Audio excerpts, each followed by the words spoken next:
Mike here. We've literally all been there. You grab a cheap used driver hoping for a quick fix, maybe to cure that nasty slice. But by the third hole, you realize the thing just fights your swing every single time you step onto the tee box. Welcome to this Golf Gear Showdown Explainer, where we put golf gear head to head. Today, Jake and I are settling a massive budget debate. Callaway Diablo versus Callaway Octane. We're going to give you the clear winner for your actual swing. Jake jumping in here. Picture this. You're standing in a pro shop, or maybe you're scrolling online, and you see these two previous generation Callaway drivers sitting side by side. They look incredibly similar, right? Both are from that same prominent Callaway era, rocking similar color schemes and footprint shapes.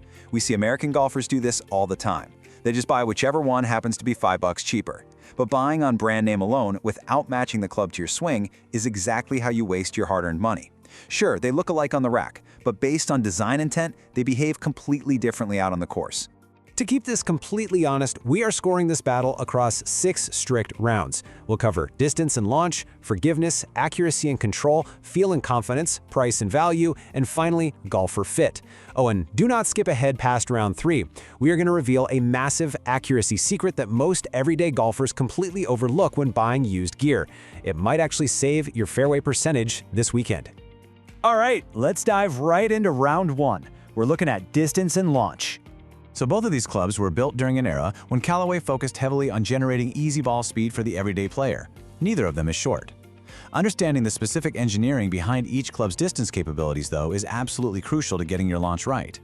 The standard Diablo features a slightly heavier, lower center of gravity build. Structurally, it's tailored for players who already generate decent clubhead speed on their own.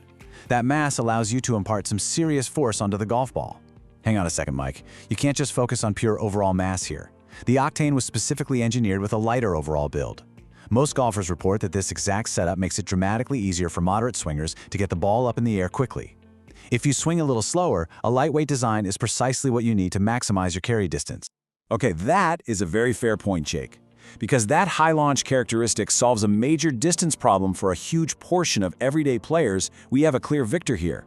Round 1 officially goes to the Octane, specifically for moderate swingers who desperately need help generating launch. Let's keep moving. Round 2 is all about forgiveness. This is where confidence really comes into play out there. We need to look at exactly what happens when you inevitably miss the center of the face, hitting it off the toe or the heel. Both of these have large, confidence-inspiring footprints. Neither club punishes you like a tiny, low-spin player's driver would. But here's the thing. The Octane's lighter setup, while phenomenal for high launch, can honestly feel a little unstable if you have a quick, aggressive transition at the top of your swing. Spot on, Jake! Common feedback suggests the Diablo holds up significantly better when you really go after it. Looking at it as a spec guy, it comes down to the moment of inertia. The Diablo's grounded, slightly heavier feel provides better structural stability. It keeps the club face from twisting in aggressive hands on off-center strikes. However, if we're talking pure miss-hit help on slow, smooth swings, the Octane's draw-friendly weighting definitely keeps more offline shots playable. Based on that built-in slice correction and overall ease of use, the Octane grabs a slight edge for the average everyday beginner. So the round 2 winner is the Octane, particularly if you're a slower swinger fighting a nasty fade. Now, what's really interesting here is the trap most players fall into. What does round 3 reveal that most golfers completely miss? Well, the secret to buying a used driver isn't just about maximizing your best shots, it's entirely about controlling your absolute worst ones. Welcome to round 3. Let's talk accuracy and control. The true test of any budget driver isn't pure distance on a perfect strike down the middle. We really need to figure out which club keeps your bad swings in play and keeps you out of the woods. Here is exactly where that draw bias on the Octane becomes a massive asset. A lighter, higher launching, draw-leaning driver actively helps the slicer straighten the ball out. I actually played a tight dogleg right just last week. As an average 15 handicapper, let me tell you, that draw bias is the only thing that kept me out of the pine straw. That right there is the literal difference between hitting from the short grass or punching out from behind a tree. I hear you, but I have to fiercely debate pushing the Octane for everyone. If your standard miss is already going left like a pole or a snap hook, that built-in draw bias is a complete nightmare. The Diablo offers a much more neutral, predictable flight. If you want tighter dispersion and you don't fight a slice, the Diablo gives you way more room to work with.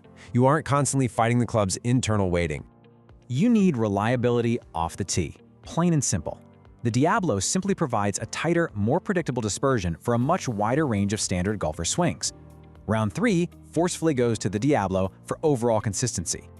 All right, moving along, round 4 tackles feel and confidence. This round covers the psychological side of the Showdown. We are talking about sound, impact feel, and that crucial look when you set the club behind the golf ball at address. Looking at the visual profiles, these are older models. You won't get that modern, high-pitched crack you hear from today's premium heads. I personally love the fast, easy feel of a lighter club like the Octane, though. It just feels remarkably quick through the zone.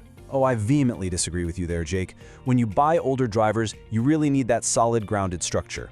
The Diablo feels far more connected through the strike. Honestly, that connected strike is actually a byproduct of the head's structural rigidity and weighting rather than just some abstract feeling. Because of how the mass is distributed, you know exactly where the club head is during your entire swing path. I am definitely not dodging a decision on this one just because feel is subjective. For players who demand a solid connected strike and a reliable impact sensation built on stable mass, the choice is pretty clear. The round 4 winner is the Diablo. Shifting gears now to round 5. Let's look at price and value.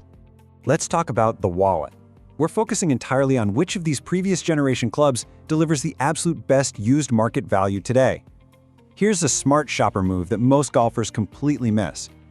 Because the Octane was originally positioned a step up in Callaway's lineup when it was released, it actually still commands a slightly higher premium in resale. Meanwhile, the standard Diablo frequently hits the used bins at a steep discount. That makes it an absolute bargain. If you hate wasting money, this is a total no-brainer. The Diablo gives you incredible on-course performance for literal pennies on the dollar compared to other options. So, the round 5 winner for the absolute best bang for your buck is easily the Diablo. We've debated all the specs, but honestly, none of that matters if you buy the wrong one for your handicap. Let's break down exactly who should bag which club in round 6. We're covering golfer fit. Looking closely at the design intent and mass distribution, let's rapid fire through the player profiles. If you are a mid-handicapper, a budget buyer, a distance seeker, or someone with a noticeably faster swing, the Diablo is your undeniable winner. On the flip side, if you are a beginner, a high handicapper, a senior, a slicer, or just a pure forgiveness seeker looking for high launch, the Octane is your undisputed champion. Before you go hit buy, listen closely to this. I almost made this exact mistake myself. Buying either of these clubs based on brand alone, without checking the shaft flex, will completely ruin your launch.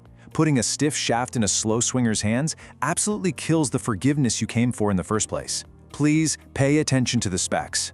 Time for a fast, honest pros and cons scorecard. We have zero brand protection here. For the Diablo, the pros are a predictable neutral flight, solid feel, amazing price, and it's highly stable for fast swings. The cons?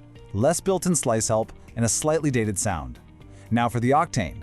Pros include easy high launch, it's incredibly draw-friendly for slicers, and it's great for beginners. The cons are a severe hook risk for fast swingers, and it's occasionally overpriced on the used market.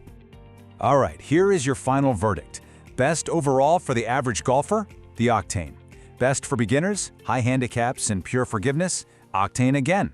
Best for seniors? Yep, the Octane. Best for mid-handicaps, faster swingers, and pure distance? The Diablo. Best value on the used market? Definitely the Diablo. And what if you have no budget limit? Honestly, skip both of these and buy modern equipment. But if you are strictly on the used budget market, make sure you match the club to your swing. All right, guys, Diablo or Octane? Drop a comment below with your handicap, your usual miss, and your pick. At the end of the day, are you playing golf to show off a brand logo in your bag, or are you playing to shoot lower scores? Match the club to your swing, not the price tag. Next time on Golf Gear Showdown, we are comparing old versus new Callaway drivers to see if modern tech is really worth the cash. Hit subscribe so you never waste money on the wrong gear again. We'll see you on the next one.